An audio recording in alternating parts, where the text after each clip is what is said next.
Good morning and welcome to another episode of the Here We Go podcast. I'm your host, Trent Ging. Today we're going to be talking about position groups. Specifically, today we're going to talk a little bit about the quarterback group and how that group is shaping out.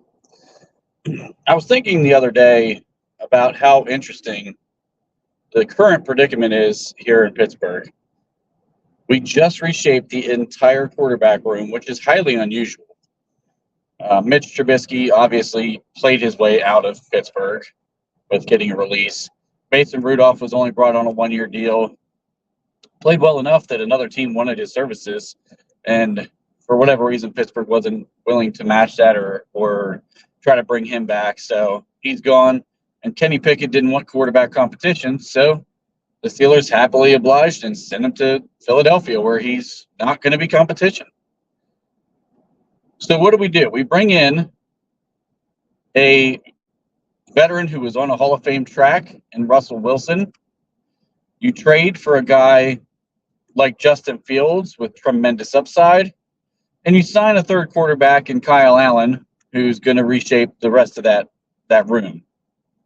However, all three guys, as of right now, will be free agents at the end of the year.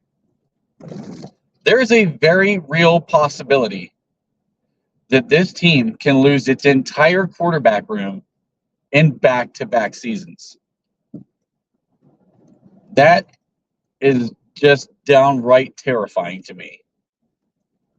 Now, I know that there's going to be questions about, like, should we extend a guy like Russ if he plays well? Should we try to do an extension or do something similar to the Jordan Love deal with Justin Fields? I'm going to dive into a little bit of that and just kind of give my thoughts on both of those guys. And we'll see how everybody else feels about this as well. So I'm going to start with the guy who Mike Tomlin says is in pole position, who right now is kind of being treated as an incumbent starter, and Russell Wilson. So Russell Wilson, entering this season, is going to be 35 years old. I personally did not want to bring Russell Wilson to Pittsburgh. He's had two really bad, I'd say that's unfair. He had really one bad year in Denver. And then he had a second season where, quite honestly, he was subpar outside of the touchdown to interception ratio. He was in the bottom half of the league in passing yards. He doesn't throw over the middle of the field, which is exactly what Arthur Smith's offense is going to be designed to do with the usage of the tight ends. He still has a fantastic, maybe the best deep ball in the game. I mean, that moon ball he throws is pretty spectacular to watch. Even as an opposing fan, I think it's pretty easy to look at that thing and just kind of be in awe of it as it just drops straight down, nose first, into the hands of the receiver. He's a very receiver-friendly quarterback on that deep ball for sure. He makes it easy for those guys. But what does he bring to the table beyond that? Well, some people are going to point to mobility. How much mobility is still left in the tank? I think you saw some of that start to diminish in both years in Denver. And at 35, he's not going to get any more athletic. He still can extend plays to some degree. He's not going to run for a lot of yardage this year. My argument against him is I really am fearful that he plays well enough that he's not going to demand massive money from another team in the open market, and Pittsburgh brings him back at a reasonable contract, and they go back to this end of Ben Roethlisberger days where we don't select an heir apparent to learn under this guy, to develop under this guy, and to take the reins in a year or two. We're going to select another positional player of need, and we're going to be right back to square one in a couple of years. That's my biggest fear with this whole thing. And that's why I honestly didn't want Russell Wilson to come here, because I just didn't want the temptation to be there for this organization to say, okay, we can win with Russ. Let's extend him. Let's bring him back, and let's ride the tires out, and then say, oh, what are we going to do next? And here we are, scouring the NFL to see what aging star we can bring in next, instead of bringing a guy in that we can develop on our own. Now, obviously, they tried it with Kenny Pickett, but you didn't have anybody for him to learn under. The best mentor he had in that room, honestly, was maybe Mason Rudolph, only because he knew the offense better than Mitch Trubisky. Mitch wasn't going to be the best. He didn't have any success. Mason's had no success in the NFL at that point. So what in the world was he supposed to learn under? Tomlin's not been known as a guy who can develop quarterbacks. Matt Canada, he got ran out of every college in the NFL. He wasn't going to teach him. They put him in a terrible situation. And that's not to defend Kenny and say that Kenny's better than what his stats show or anything like that. It is what it is at this point. He's not here. I'm not going to focus solely on Kenny Pickett, but the organization did not set him up for success, the same as they did not set Mason Rudolph up for success. Ben Roethlisberger didn't need a quarterback coach. They didn't hire one. Well, when you bring a young guy in who you think, as Kevin Colbert said, could be the heir apparent to Ben, give that guy somebody to work with. So what happens in this offseason? Oh, they bring in all kind of positional coaches that they've never had before. And now they can start grooming young guys to learn and grow in this league, and they are starting to change with the times a bit, which is a really good thing to see. But with an aging quarterback, it scares me that we're going to rely on this guy. Now, Russell, as a player, was definitely on, I think it's easy to say, he was on a Hall of Fame track. A lot of people agree with that.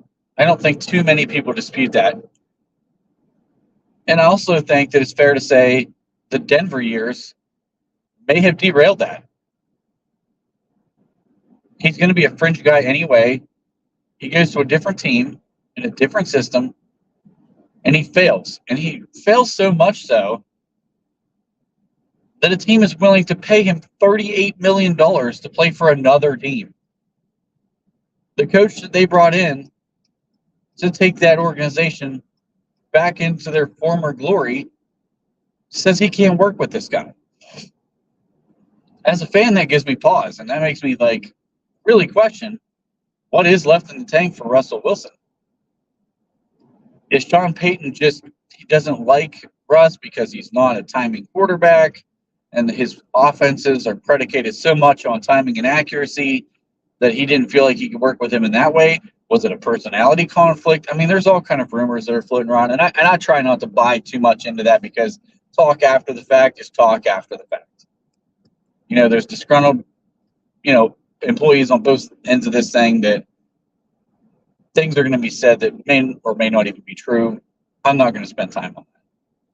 But what you can really take to heart is a guy who, at the time, was being paid as one of the top quarterbacks in the NFL, is being shipped out of town.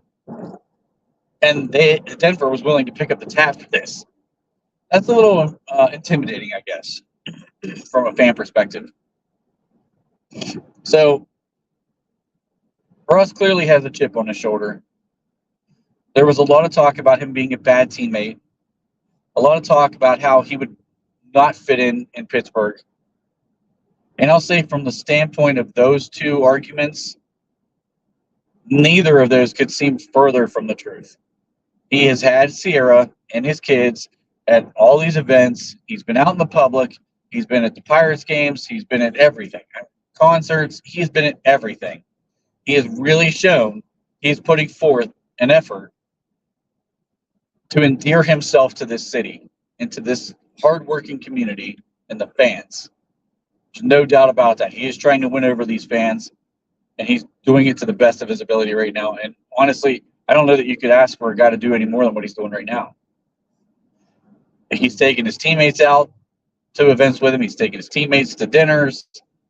Everyone who's been around him so far in the OTAs have spoken very, very highly of him. Even Justin Fields, who's currently in a quarterback competition, has talked about Russ being a great mentor to him, which is good to hear because that's something Justin also needed. I'll touch on that in a minute. So it's just nice to see that Russ really is putting forth effort to kind of squash some of these narratives. You have to hear it as a professional athlete and somebody in his position. And I think he's done a great job of that so far. I also think there is something very realistic to look at as positives with Russ. He is a guy who's a winner. He's won throughout his career. He's got a ring. And he showed last year he can finish. He's not in a position where he's going to carry the team anymore, which I think was a big part of the problem in Denver, is he was asked to carry that team a lot. They expected him to be the guy who, if you bring him in, changes your entire organization and brings them to glory. And but that's just not where he is in his career. He proved that for 2 straight years there. It didn't work out. Now he's at Pittsburgh. We don't need him to carry us to glory. This is going to be a run-first team. The years Russell played at his best, Seattle were very good running teams. You had Marshawn Lynch that he could rely on to get him tough yards, get him first downs. Russ could pick up first downs with his legs. He didn't have to do too much. Now, he put up great numbers in those years. Don't get me wrong. But when I first think about those Seattle teams, and a lot of people, they associate the Legion of Boom along with Russell Wilson. They talk about beast mode along with Russell Wilson. Well, we're going to have Najee Harris and Jaylen Warren, which are going to be the focal points of this offense, along with the young offensive line, and establishing a physical presence and a physical run game. They're going to try to open up play-action passing. And they're going to try to use the mobility that Russell Wilson has left. And those things will play into his strengths. So there is a lot to like about that. And he showed last year, if you get him inside the red zone, he will finish. I mean, 26 touchdowns, 10 interceptions. It's a good ratio. You can't argue with that. So he is a finisher. He's still a finisher at this point in his career. I just don't think he's a guy who's going to come in with his pedigree and make guys better. I've touched on that before in the last episode. I don't think he makes Pat Freiermuth or George Pickens or these young guys who are trying to develop who's never done it in the NFL yet, like a Calvin Austin or, Van Jefferson's not really been a number 2. Quez Watkins, who's already inconsistent, he's not going to make those guys better. But if you get him down there, he can finish. And that really might be all this team needs because, look at the drives that we had stall out over, especially last year. And you could even make an argument the year before that ended in a field goal rather than a touchdown. He can finish. He can make that a touchdown. And he can change and increase the scoring of this team by playing the same formula with better play calling from what we had last year. So there is upside there. And I think Russ understands that his reputation, his legacy, and really his career are all on the line. And it's all going to come down to what he does this year with the Pittsburgh Steelers. So it's going to be interesting to see if he finds any of his former form, his former glory. He talks about he's 35, feels like 25. Every quarterback in his position is going to say the same exact thing. So until we really see it, I'm not sure how much of that I'm buying into just yet because his most recent play hasn't lived up to that statement. Next, I'm going to move on to Justin Fields. Now, Justin Fields is somebody I hold near and dear to my heart, so there's going to be some bias in this. I will set that up front. I'm a massive Ohio State fan. Was extremely excited when Justin transferred. Loved watching him play. He is absolutely electric. You're not going to find a guy with better physical tools at the quarterback position. He's bigger than Lamar Jackson, is nearly as fast as Lamar Jackson, much more physical, has the same type of arm talent, but he's never developed as a quarterback in the way that Lamar Jackson has. So let's break down why. Well, starting at Ohio State, he had a tremendous sophomore season. I mean, tremendous sophomore season. He looked like he was a lights-out #1 pick. There was a lot of conversation going back and forth. Would it be Justin Fields or Trevor Lawrence in that class? And there was a lot of people who were really split between the two. He played that well. Ryan Day is a phenomenal offensive play caller. He is a phenomenal offensive mind. He game plans extraordinarily well. And the thing that he does that is very friendly for quarterbacks is he schemes ways to get the first option open almost every single time. And when you have guys on your team, like a Garrett Wilson, like a Chris Olave, like a Jackson Smith and Jigba, who all were there when Justin was there, these guys all went in the middle to high end of the first round.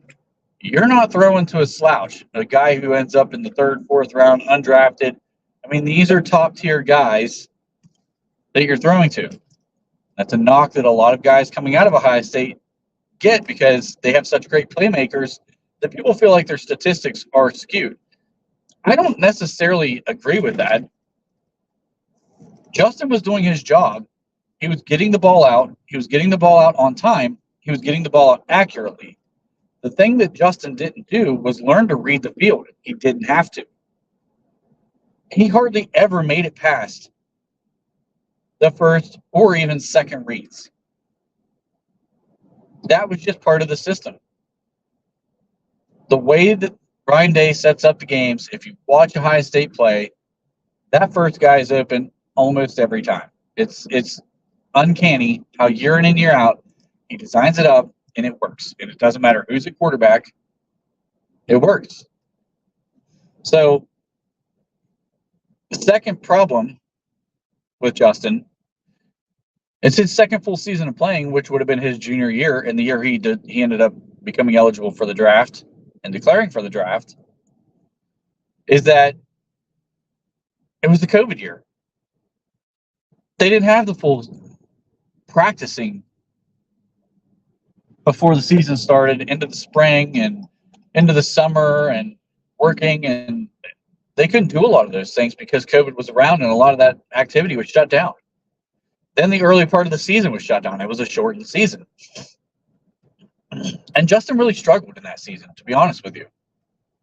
You could tell his decision-making wasn't as good. Again, he wasn't seeing the defense the way that he should have. He wasn't reading defenses at all.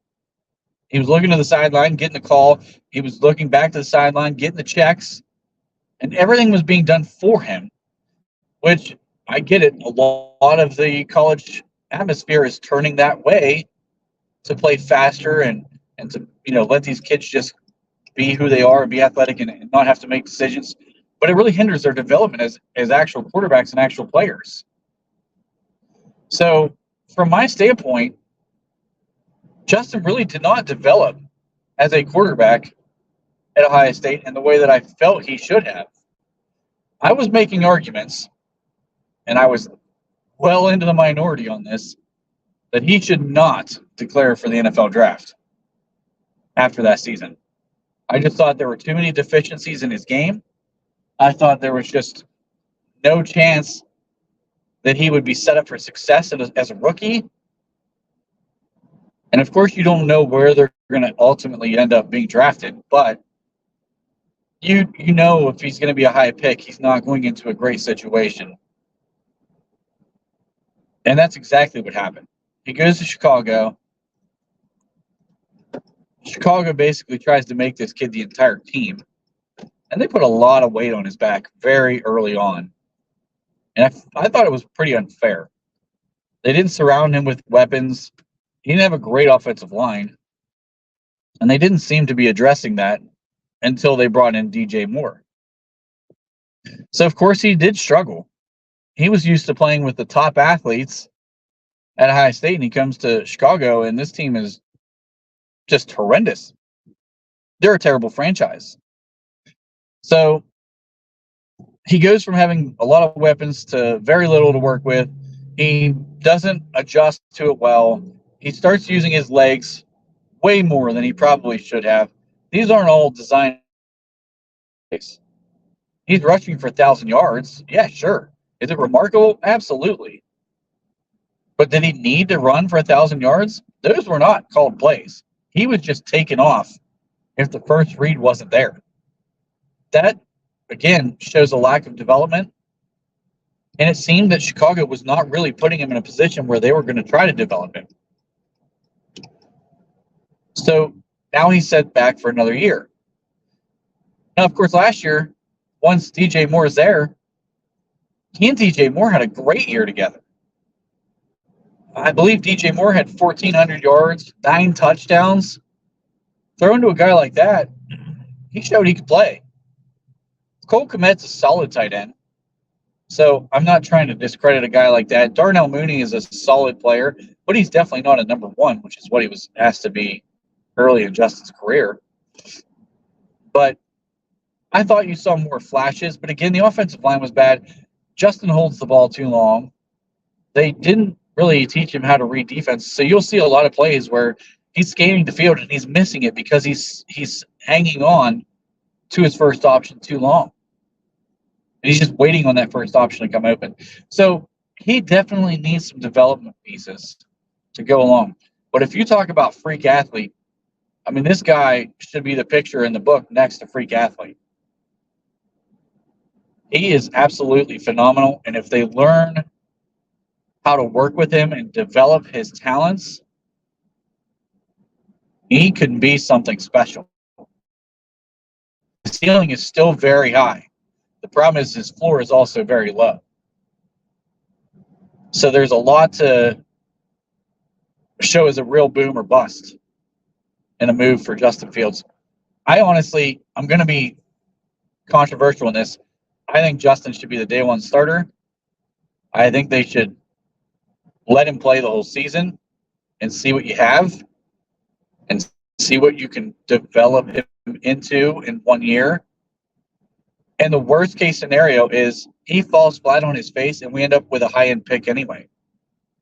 This is I feel like it's a developmental roster. We're investing so much into an offensive line.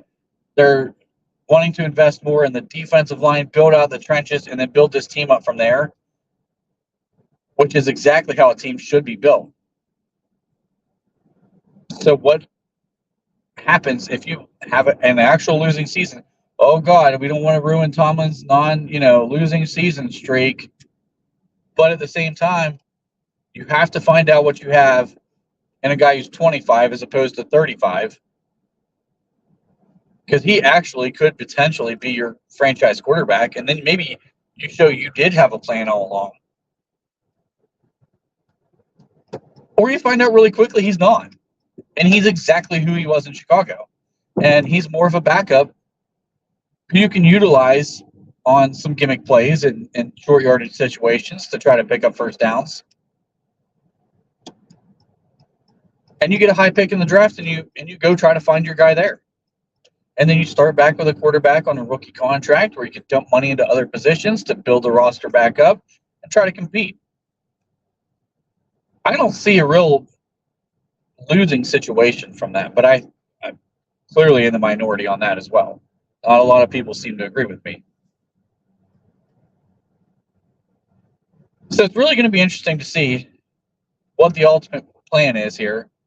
Are they just kind of flying by the seat of their pants, or do they have a real working knowledge of what they want to do and where they're going to go with this quarterback position? It should be really interesting to see how this thing plays out. I can't wait till the season gets started. I want to see these guys in pads. When it starts getting physical and the offense and defense are really going at it, to see what we have here at this position. Are we going to go through a whole other rebuild at the quarterback position again? We'll see. But I appreciate you guys all watching. I hope if you enjoyed the content that you like and share. I'm going to break down another position again tomorrow, so stay tuned for that. And if you aren't working for the rest of the weekend, enjoy your weekend. Thank you.